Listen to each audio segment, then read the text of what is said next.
Level 1. The kitchen servant. You first see her behind the palace kitchens, where no one important ever looks. Before sunrise, the air is already thick with smoke, wet ash, boiling water, and the sharp smell of ginger crushed beneath a kitchen knife. You are only a low male servant, a pair of hands for the fires, the buckets, the dirty trays, the heavy wooden barrels. Your robe smells of oil and damp straw. Your palms are rough from carrying water across stone floors that never fully dry. No one asks your name unless they need someone to blame. That is how low you are. Not low enough to be pitied, only low enough to be replaced. Beyond the kitchen wall, the inner palace wakes behind red gates and silk curtains. Concubines will be dressed. Noble ladies will be perfumed. The emperor's breakfast will be carried on lacquered trays. But here, behind the beauty, servants cough in the smoke and scrape burnt rice from copper pots. Then you notice her at the washing stones. She is younger than most of the laundry women, kneeling beside a wooden basin, her hands deep in cold grey water. White silk twists between her fingers like something alive. Another maid snaps at her for moving too slowly. A kitchen steward laughs and calls her useless. She lowers her head, says nothing, and keeps washing at first. You think she is afraid, then she looks up, only for a moment. Her eyes pass over the courtyard, the kitchen door, the steward's belt, the noble robes hanging from a pole, the path toward the inner chambers. She is not looking for kindness. She is counting exits, counting habits, counting weaknesses. You carry a bucket past her and see her fingers, red from the cold, tighten around the silk without tearing it. That is when you understand something you cannot explain yet. This girl is not surviving because she is weak. She is surviving because she is patient. And in a palace where every powerful woman once began as someone unseen, patience can be more dangerous than beauty. Level 2, the washer girl. The next days teach you that the laundry yard is another kind of archive. The palace keeps its official secrets in locked rooms, under seals and carved boxes, but its private secrets arrive here soaked in sweat, perfume, medicine, and fear. You carry hot water from the kitchen to the washing stones before dawn, pretending not to notice which robes belong to which mistress. The older laundry women scrub quickly and curse softly. They know which stains can be removed, which stains must be hidden, and which stains mean someone may not live through the week. She works among them without complaint. The washer girl, the one with quiet eyes and red hands. She never asks questions aloud, but she studies everything.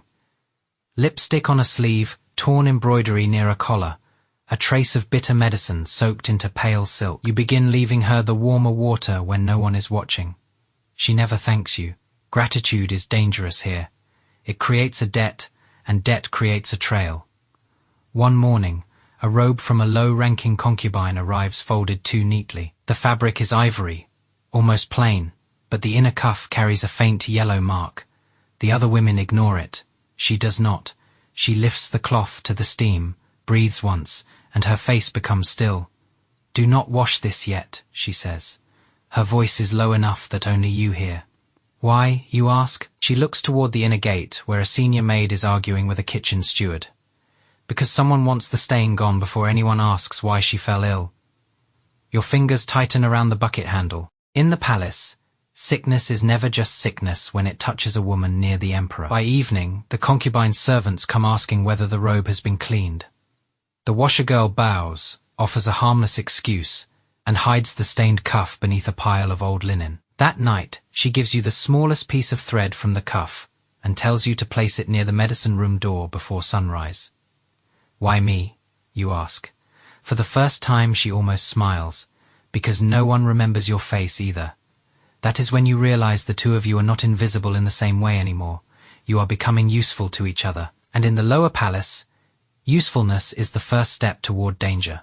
Level 3, her quiet eyes by the end of the first week. You begin to understand that she remembers everything. Not loudly. Not in a way that makes people fear her yet. She remembers the steward who mocks her but steals sesame oil from the kitchen jars. She remembers the senior maid who smiles at a concubine in daylight and sends rumors about her by dusk. She remembers which guards drink too much, which servants gamble, which laundry baskets arrive from rooms they should never have entered. You help her move folded robes from the washing yard to the drying hall, passing through back corridors where the palace shows its true face. Cracked stone, damp walls, servants carrying secrets in silence. She walks beside you with her eyes lowered, but you know she is watching everything. One grey morning, a female officer hurries through the courtyard with a stack of assignment papers pressed to her chest. A gust of wind catches one sheet and sends it sliding across the wet floor. Before anyone notices, the washer girl steps on the edge of it, bends as if to adjust her shoe, and reads the names in a single breath. You stand close enough to see only lines and seals. She sees opportunity later, behind hanging silk. She tells you what the paper said. A maid from the West Chamber has been dismissed. A low concubine needs 2 new attendants. One opening is temporary, small, almost insulting, but it leads beyond the laundry yard. You want that place, you say. No, she replies, wringing water from a sleeve. I want the room behind it. That answer stays with you all day. Most servants dream of less work, warmer food, a softer mat. She dreams in distances, one gate deeper, one corridor closer, one woman higher. That evening, you distract the kitchen steward long enough for her name to be added to the list of available maids. It is a small crime, almost nothing. A changed mark, a delayed delivery, a paper placed where the right woman will see it. But when she passes you later with a basket of folded silk, she does not thank you. She only looks at you once, calm and unreadable. In that look, you feel the first thread tie between you. Not love yet, not loyalty. Something more dangerous, a shared secret small enough to hide, and large enough to begin changing both your lives. Level 4, the first favor her transfer happens quietly, which is the only way anything dangerous survives in the palace. By the next morning, she is no longer kneeling at the washing stones. She is carrying folded linen through the lower inner corridor. Eyes lowered, steps measured, still dressed like a servant. No one needs to fear. But you see the change. The laundry yard was a cage made of cold water and rough hands. This new corridor has silk curtains, painted screens, warmer lamps, and women who smile with their mouths while measuring one another with their eyes. You are sent from the kitchen with a tea tray meant for a forgotten concubine in the West Chamber, a woman too low to command respect, and too close to the Emperor's memory to be ignored completely. The washer girl meets you near the side hall, but now she speaks as if the plan already exists. The tea is late, she says. Only because the steward delayed it, you answer. She glances at the covered cup. Good, then when it arrives warm, she will remember who cared enough to fix another person's mistake. You understand, this is not kindness, it is placement. A small favor sent at the correct moment to a woman hungry for proof that someone still sees her. You carry the tray while she adjusts the cup, adds a slice of ginger, and places one clean handkerchief beside it. Nothing grand, nothing that can be accused. But when the forgotten concubine receives it, her tired face changes, not because of the tea, but because the washer girl has remembered the exact scent she prefers. Later, the concubine calls for her again. Then again. By sunset, the girl from the laundry yard has become useful to a woman inside the harem. You should be glad. Instead, you feel the first shadow of fear, because the palace does not punish ambition when it begins. It waits until ambition has something to lose. That night, as you pass her in the corridor, she murmurs, "One day, people will think I rose because someone favored me." Her eyes remain lowered. They will not see the trays, the stains, the timing, the doors. You ask, and what will they see? This time, she does smile. Whatever I need them to see. And you realize her first favor was never about tea. It was the first step in teaching the palace to misread her. Level 5, Hidden Alliance. By the time the forgotten concubine begins asking for the washer girl by name, the palace has already started to change around her. Not loudly. Never loudly. A woman rises here first, through small conveniences, a warmer tea, a missing ribbon found before anyone panics, a rumor delayed until it loses its teeth. You are still only a kitchen servant, but now you carry more than trays. A folded note, hidden beneath a stack of napkins. A message tucked inside a bundle of mended sleeves. A warning passed through the steam of the tea room before the wrong maid can hear it. The girl you once saw kneeling in cold water now stands behind the concubine's chair, silent, useful, almost invisible, and that is exactly why she becomes dangerous. The concubine is not powerful yet, but she is tired of being forgotten. The washergirl understands this hunger. She does not flatter her. She gives her timing, when to appear in the garden. Which old song the emperor once favored? Which senior maid can be bought with medicine for a sick brother?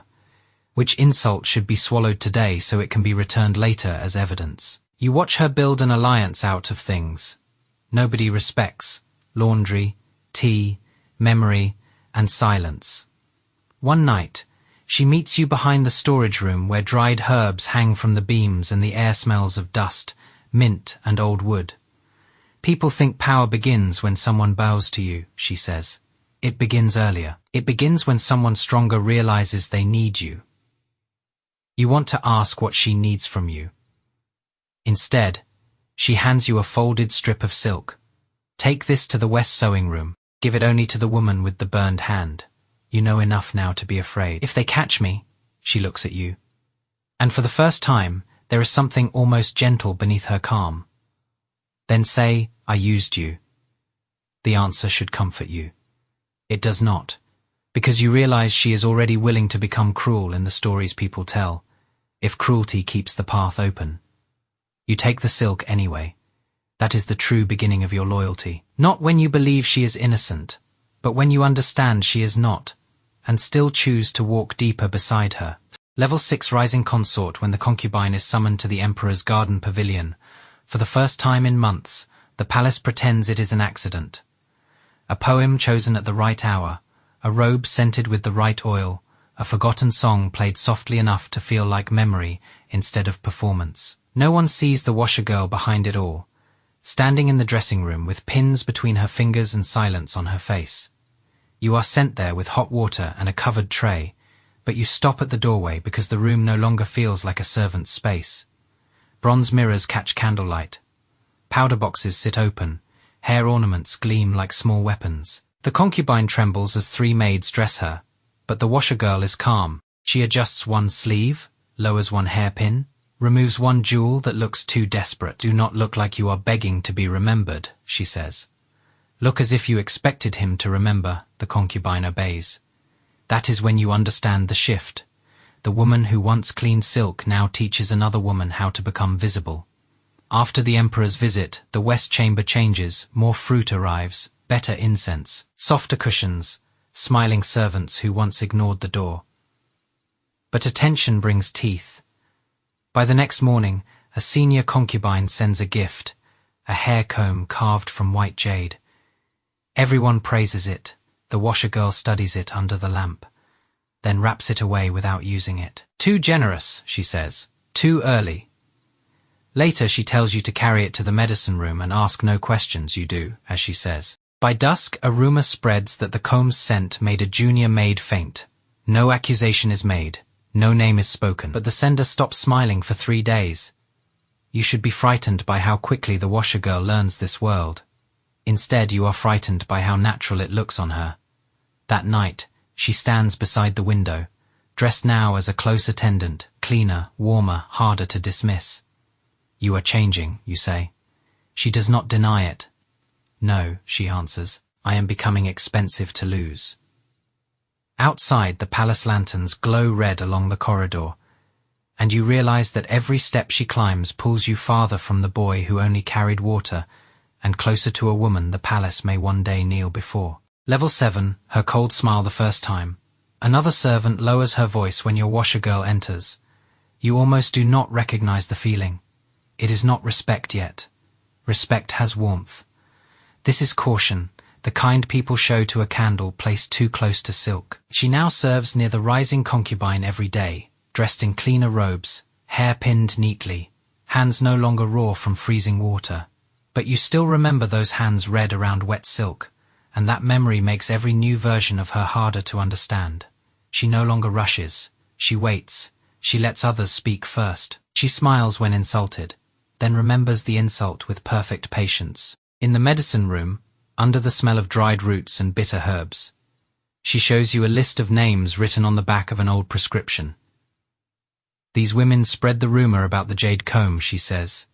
This one can be frightened. This one can be bought. This one should be left alone until she betrays herself. You stare at the ink, and the last one. She folds the paper. The last one needs a friend, so she will be given one.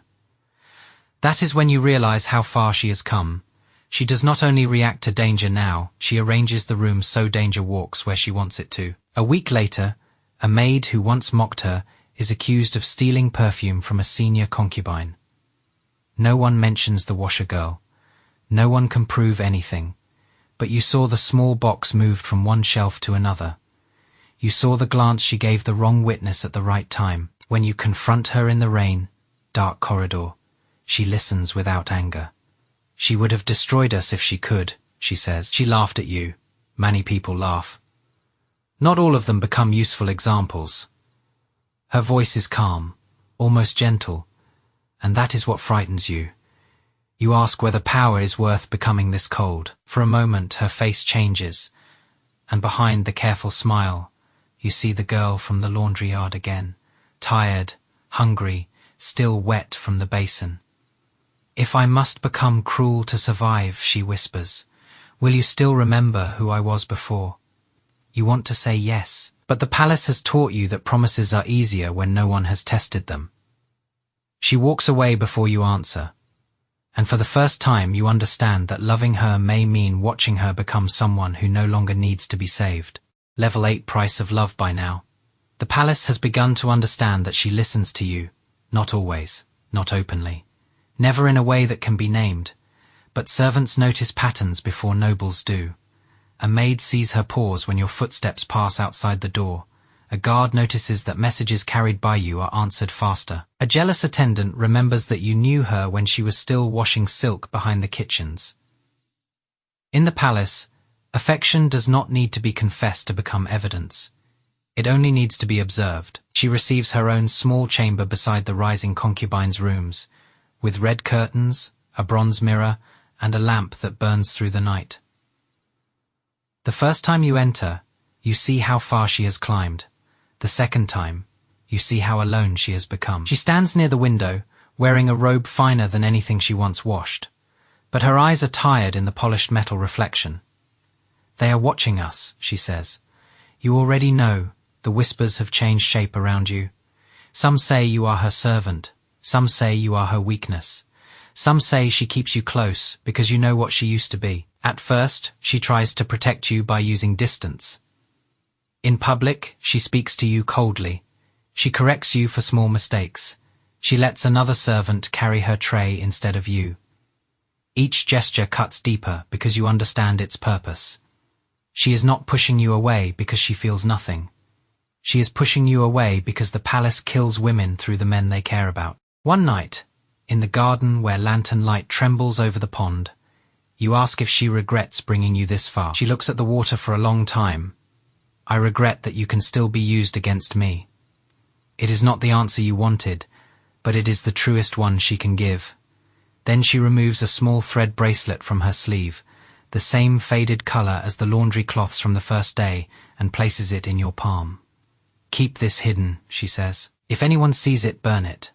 Her fingers leave yours quickly, too quickly. Somewhere beyond the wall, a watcher shifts in the dark. You both hear it. Neither of you turns. That is the price of love in the palace.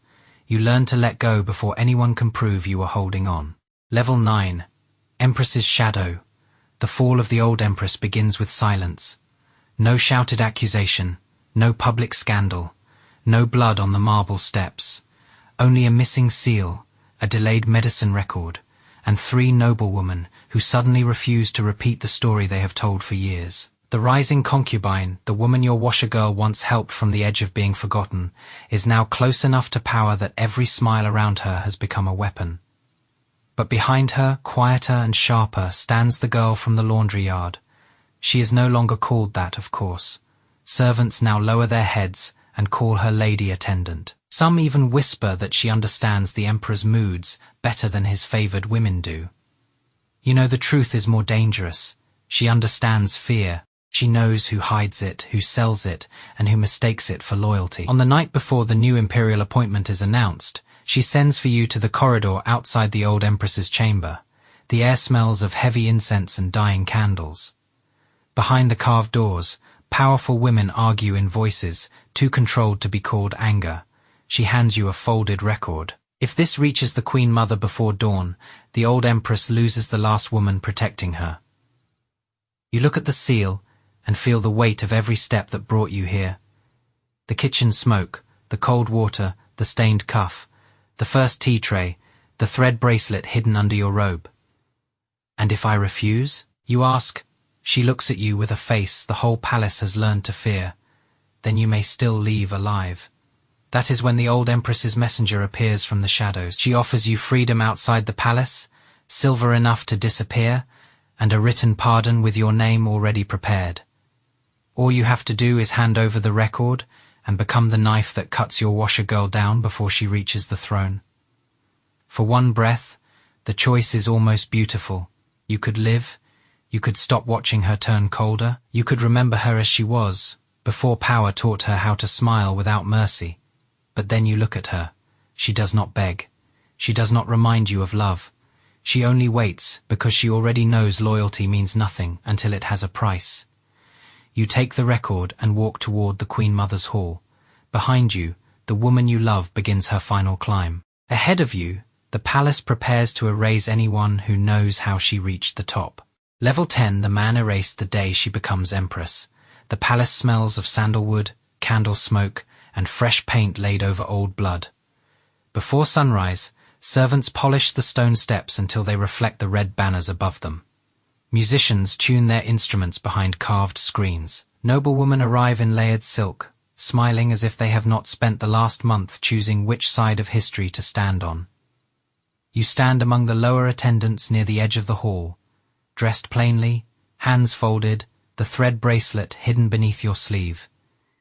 No one looks at you for long. That is safer. That is what she needs now. Then the doors open, and she enters wearing the phoenix robe. Gold thread catches the candlelight across her shoulders. Her hair is crowned with ornaments heavy enough to bow another woman's neck, but she walks as if the weight has always belonged to her. The same hands that once twisted wet silk in freezing water now rest calmly before the entire court. Ministers kneel, concubines lower their heads. The old Empress's allies stare at the floor, and you, who saw her first beside a wooden basin, must watch the palace pretend she was always meant to be feared. The Queen Mother reads the decree. Titles fall into place. The rising concubine becomes the new favorite power behind the emperor, but she becomes more than an attendant. She becomes the woman no order can pass without touching. Some will call her Empress's hand. Some will call her the quiet architect. Some will never speak her name unless the door is locked. When the ceremony ends, she passes close enough for you to see the smallest tremor in her fingers.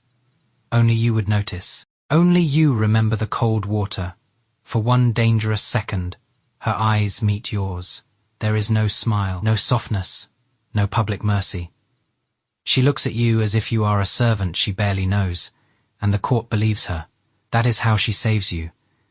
That is also how she erases you. By evening, you are reassigned beyond the inner palace, given a new post near the outer records, far from her chamber, far from the women who would use your past to cut her down. No accusation follows you, no reward either. Just distance, clean and final. Before you leave, a small box is placed beneath your sleeping mat. Inside is the faded thread bracelet you gave back through a trusted maid, now wrapped around a strip of white silk from the laundry yard. No note, no farewell, nothing that could condemn her. You sit in the dark and understand the truth. She could never say aloud. She did not betray you because she forgot love. She betrayed you because love, once seen, becomes a weapon in the palace. You began as a kitchen servant carrying water through smoke. You watched a washer girl learn the value of stains, favors, silence, fear, timing, and names. You helped her climb until the whole court bowed to the woman no one used to notice. But history will not write that part. It will remember her as cold, brilliant, dangerous, inevitable. It will forget the boy who saw her hands red from the water, and perhaps that is her final mercy. The palace gave her a throne, but it demanded your place beside her as payment. So you leave with your life, your secret, and the unbearable knowledge that the most feared woman in the empire was once just a girl in the laundry yard, looking at the palace as if she had already decided it would belong to her.